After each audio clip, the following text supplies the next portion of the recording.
আৰু এই অভিভাৱকখিনিয়ে মোৰ সাহস এই যে আজি অনুষ্ঠানটো 19 বছৰ কৰি দিছে এই অভিভাৱকসকলে সকলো ভালে আছেনে?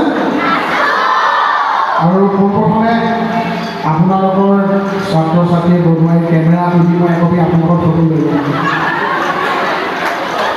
ৰেডি নে? হাত লাগি দিয়ক। আৰু এইখন ফটো ক'ত থাকে জানে? এইখন ফটো এই কেমেৰা নহয়, ডাইৰেক্ট মানুহৰ চেভ হ'ব। ইমান ধুনীয়া অনুষ্ঠান মাতিলে আৰু গণেশ দামৰ সম্পৰ্কৰে হয়। গণেশ দামক ক'লে আহিব লাগিব আৰু ইয়াৰ স্কুলৰ কথা ক'লে আচৰিত হৈছোঁ। 19 বছৰৰ পৰা এখন স্কুল জন্মদিন ৰখাই চলাই থকাটো বহুত ডাঙৰ কথা আৰু এই পবিত্ৰ ক্ষণত যে মই উপস্থিত হ'ব পাৰিম মোৰ নিচিনা অলপত কিবা এটা পঢ়া শুনাৰ লগত জড়িত আহি পেলাই সঁচাই ভাল লাগিছে। আৰু তাতকৈ এতিয়া মই পালোঁ ভাল লগা কথা 19 বছৰৰ চলি থকাটো শুভেচ্ছা জ্ঞাপন কৰিছোঁ, আশীৰ্বাদ কৰিছোঁ, উজ্জ্বল ভৱিষ্যত কামনা কৰিছোঁ। আৰু তেখেতসকলে কি শিকিছে, কি শিল্প শিকিছে, সেই কলা ইমান ধুনীয়া ধুনীয়া আমি বিভিন্ন অনুষ্ঠানত যাওঁ, বিভিন্ন সম্বৰ্ধনা জনাই, কিন্তু এনেকুৱা ধৰণৰ গীত এইবাৰ প্ৰথমবাৰ পাইছোঁ। বহুত ধন্যবাদ। এইটো সদায় ঘৰত সজাই থৈ দিম আৰু মনত ৰৈ যাব আপোনালোকৰ আৰ্ট স্কুলৰ কথা। আৰু নহয় এই হাতচাপৰি আজি আপোনালোকে নহয় আচলতে অভিনেতা কৰিছে কাৰণে আজি এখন স্কুল 19 বছৰ ধেমালি নেকি? স্কুলৰ পৰা ডাঙৰ ডাঙৰ চিত্ৰকৰৰ জন্ম হওক, চিত্ৰশিল্পীৰ জন্ম হওক, ভাল য'ত গোটেই ধুনীয়া গোটেই পৃথিৱীয়ে জগত তাতে কামনা কৰিছোঁ।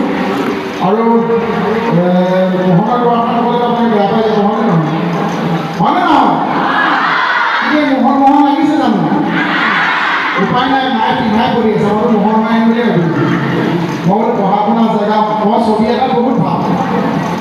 ছবি আঁকা মই যেতিয়া স্কুলত ছবি আঁকিছোঁ নাজানো, মাতো নাই, কিন্তু অসমৰ ভিতৰত সকলোতে অলপ এখন এৰি গ'লে লোৱাটো মন কৰকচোন। ইথাকৰ কি কথা? অসমৰ ভিতৰত চোতালৰটো নাম হ'লে মনত নাই, অসমৰ ভিতৰত অলপটোৰ নাম কৈছে মোহন। আৰু আপোনালোকে মোক অলপত বনালে এতিয়া মানে মই গৌৰৱ কৰিব লাগে নে লাজ পাব লাগে কওকচোন? এতিয়া মই বিভিন্ন বছৰ আছে আমাৰ কেকে ছাৰ মই আহোঁ, কেকে ছাৰ ইমান ধুনীয়াকৈ আপোনালোকে মাতে, কেকে ছাৰ ভাষণ দিলে ভাল লাগে হয়নে নাই? এতিয়া মই নৰ্মেল কথা ক'লে মানুহে ভাল নাপোৱা হৈ গ'ল। এতিয়া মই যে এনেকৈ শ্ৰদ্ধা দৰ্শকসকলে উপস্থিত ৰাইজ জয় জয় আপোনালোকক সেৱা জনালোঁ ভাল নাপায়, মানুহৰ হাত কৰি নাহে নিশ্চয়। কিন্তু মই যদি কওঁ মোহন ত্যাগী পঢ়া পাই আপনি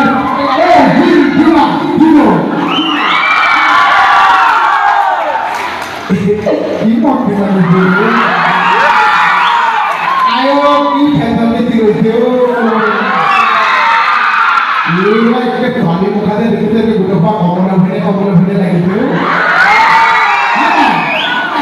এতিয়া ইমান ধুনীয়াকৈ ইমান ষ্টেজত মাতি ইমান সম্বৰ্ধনা দিছে, ইমান ধুনীয়াকৈ বুজিছে, মোক কিবা এটা দিবলৈ মন নাযায়। আমাৰ মহলাই এজনকে দিবলৈ কি আছে, যি আছে মই পেকিচাই লৈ যায়। আমাৰ খোৱা বোৱাটো বাহিৰে একো নাই, হ'লেও কি দিছে আমাৰ বিবেচনা আহিছে, ইমান ধুনীয়া হাতী ফুল আহিছোঁ ইয়াত থকা চব মানুহৰ কাৰণে পঢ়া শুনা কৰা ভাল মানুহ হ'ব লাগে হয় নহয়? জীৱনত চব পূৰ্তি কৰিব লাগে, কিন্তু ভাল মানুহ হ'ব লাগে। আমাৰ ডাঙৰটো পিছত ভাল হ'ব লাগে, যাতে তোমাক লৈ তোমাৰ মা দেউতাই গৌৰৱ কৰিব পাৰে। বুজিছানে? এতিয়া একে কথা ক'লে মন লাগিব নেকি? মই জানো নহয় আপোনালোকে মোক শেষ কৰি পেলাব নহ'বা, নহ'লে বেলেগৰ চৰ ৰাতি খাই ফুৰিব লাগিব। পঢ়া শুনা নাই যে দেখিলানে? মোহনক ফটমি কৰি থাকি নাই, কাম বন লাগেহে ফটমি কৰি থাকে, পঢ়া শুনা লাগে।